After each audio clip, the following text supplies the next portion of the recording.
New Jersey voters have a lot on their minds, and they have lots of questions for the woman who wants to move into the governor's mansion.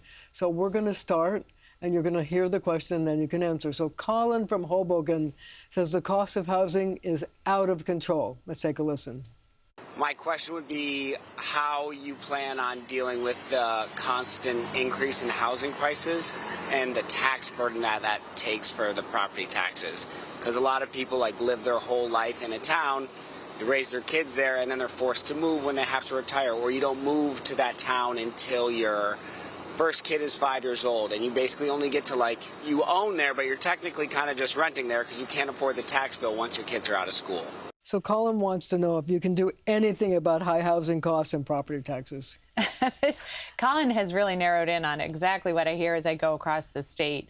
How unaffordable New Jersey is, and people, the first place they focus on is often housing costs, rental costs, and property taxes. So as far as housing, I'm going to beef up the first-time homebuyers program, because for so many people, I hear from young people who can't get into that first home. They lose bid after bid because housing prices have gone up by 50% in the last 5 years.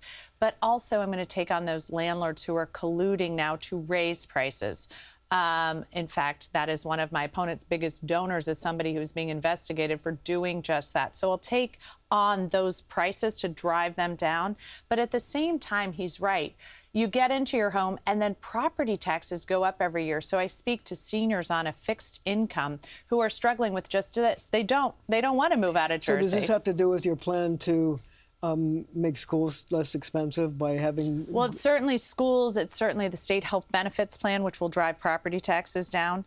But at the same time, for seniors specifically, as he was mentioning, it's the stay in the anchor programs so that we can help seniors stay in their homes. Okay, we're going to stay on the topic of affordability.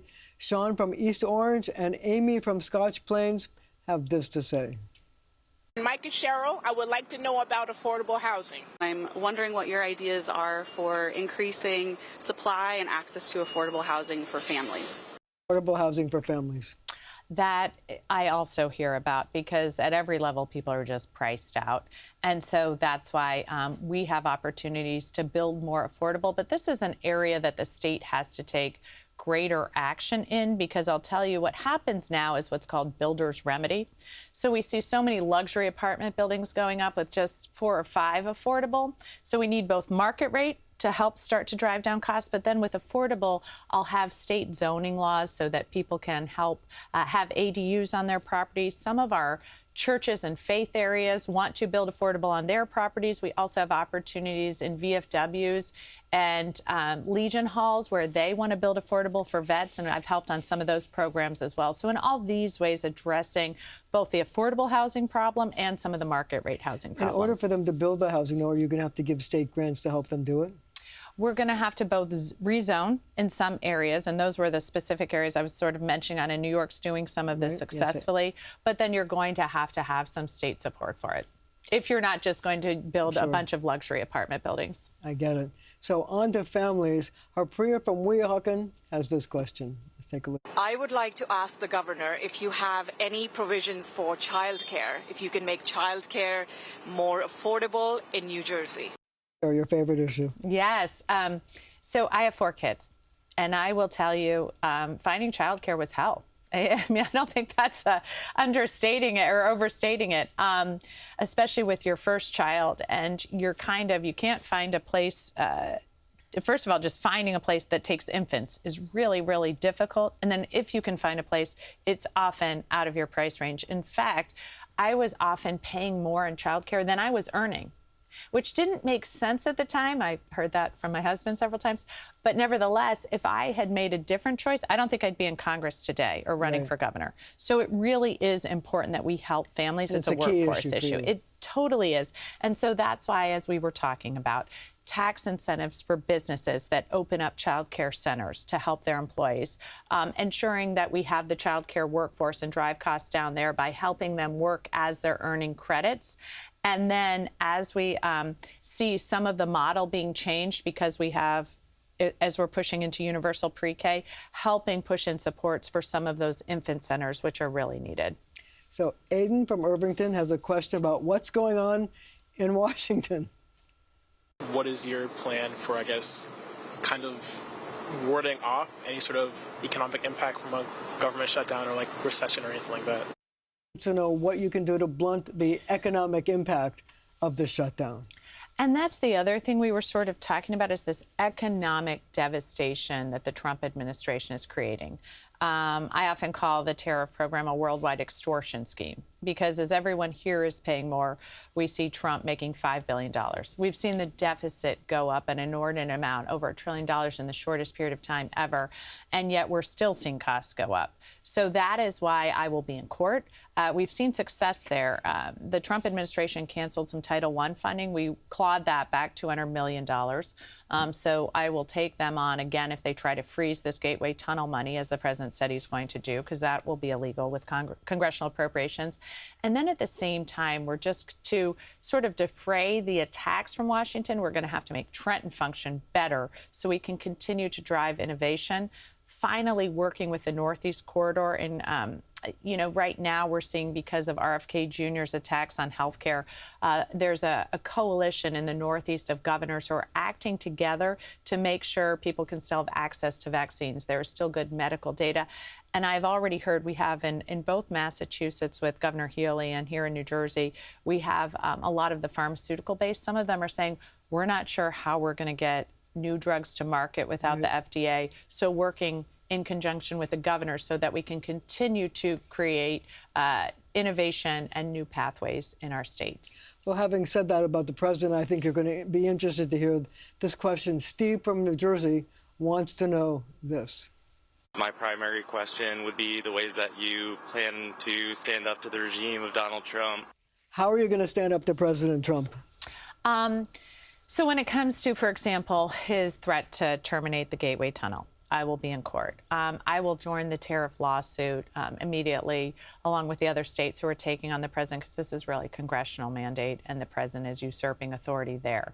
I'll also stand up to him in our courts. Right now, for example, he has a U.S. attorney in office that is there illegally, and we see an attempt to do a lot of political prosecution. So we saw that this U.S. attorney went after the mayor of our largest city, and then when the tapes came out, had to withdraw that, but then immediately went after a sitting member of Congress. So in all of these ways, standing up for the people of New Jersey against this administration. But I need to ask you this question, though. Kathy Hochul, the governor of New York, has figured that it's not always a good idea to poke a stick in his eye, and she's tried to meet with him to try to come to find some common ground. Is that something you would also try?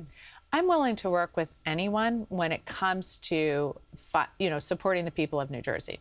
I'm willing to work with anyone. I'm also willing to I'm willing to stand up to anyone, which I've done with even members of my own party. So it's kind of an and both as I fight for people in New Jersey. Okay, and now to Stephen, who's also from Jersey City. What are you going to do for cannabis in New Jersey? What do you mean by that? As far as the laws, are they going to be tampered with? Are they not? Is regulations going to go up further? Are they not? So Stephen wants to know about weed. What are you going to do to change any of the regulations if you are? Everyone in New Jersey wants to see the laws changed. The legislature feels as if they haven't really gotten the law right there. The cannabis companies feels as if the law isn't right.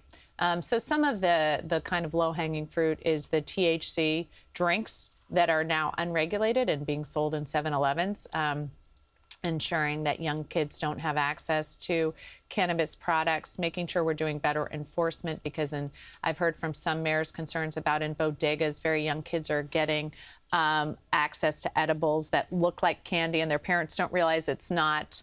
And then at the same time, addressing some of the home grow provisions, which I'm supportive of, and then ensuring that we have better regulations around cannabis where it can be sold. And in that way, and the reason the cannabis industry wants it is because they want to legitimize their business.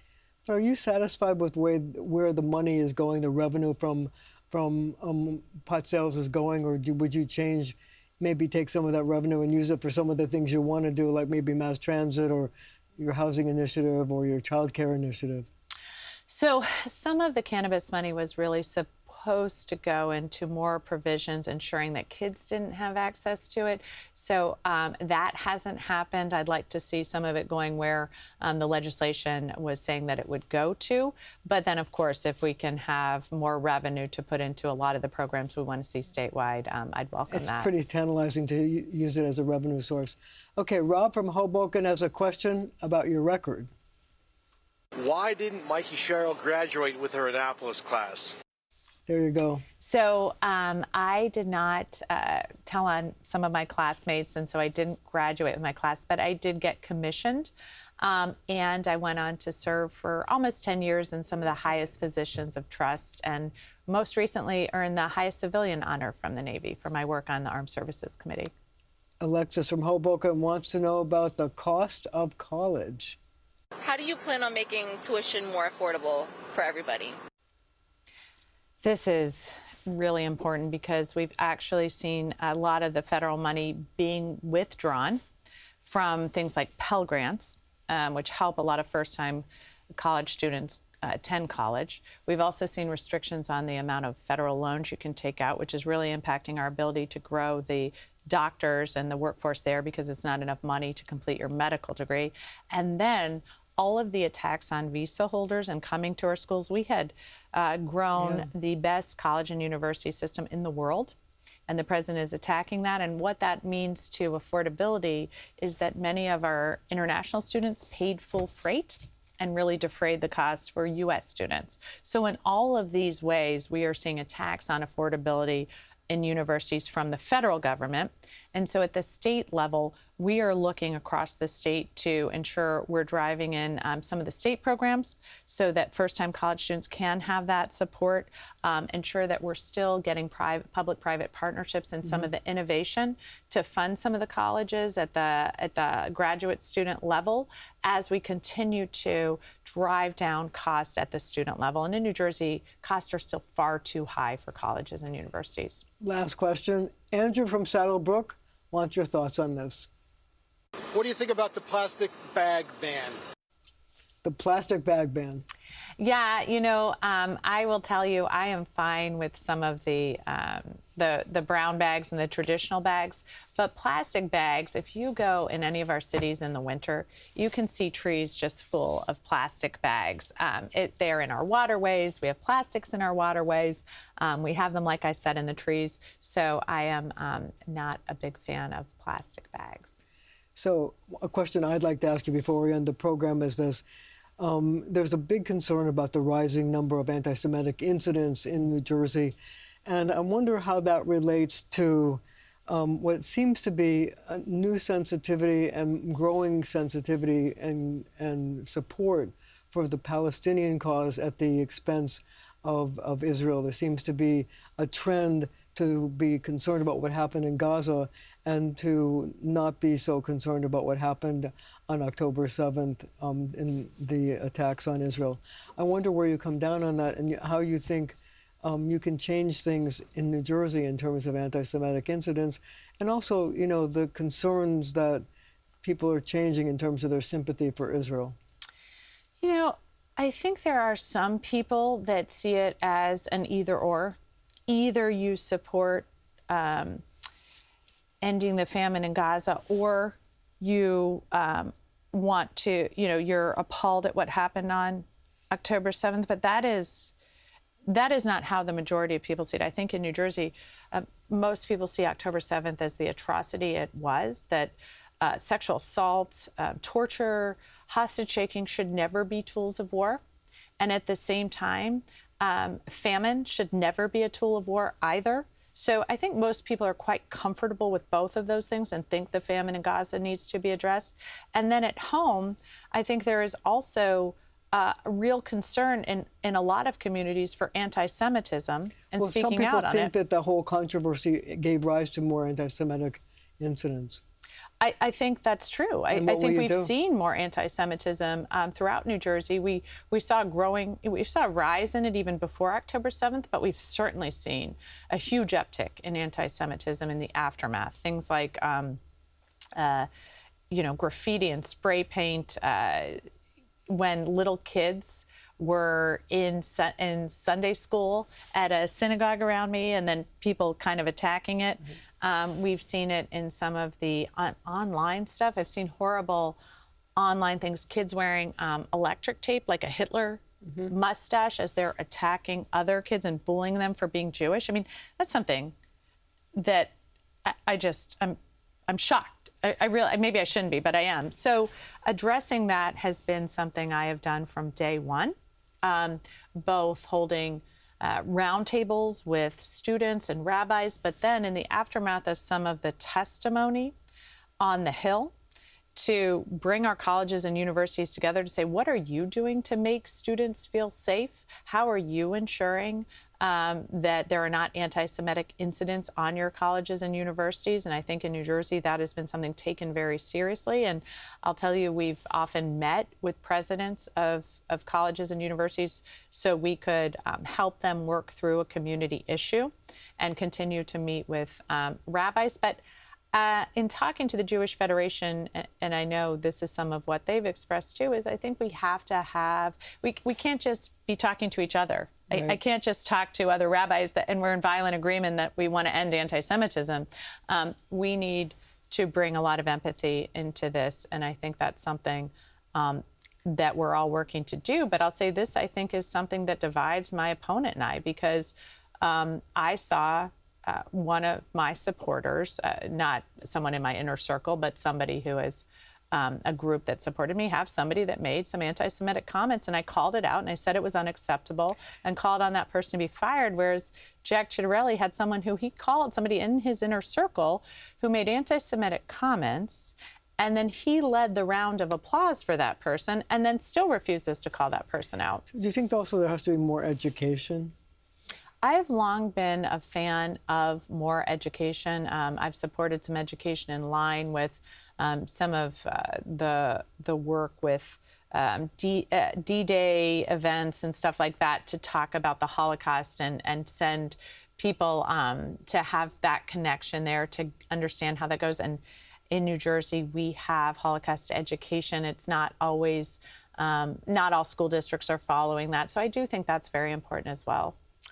Congresswoman Mikie Sherrill, good luck. Thank you. Thank you for joining me, and thank you at home for joining us as well.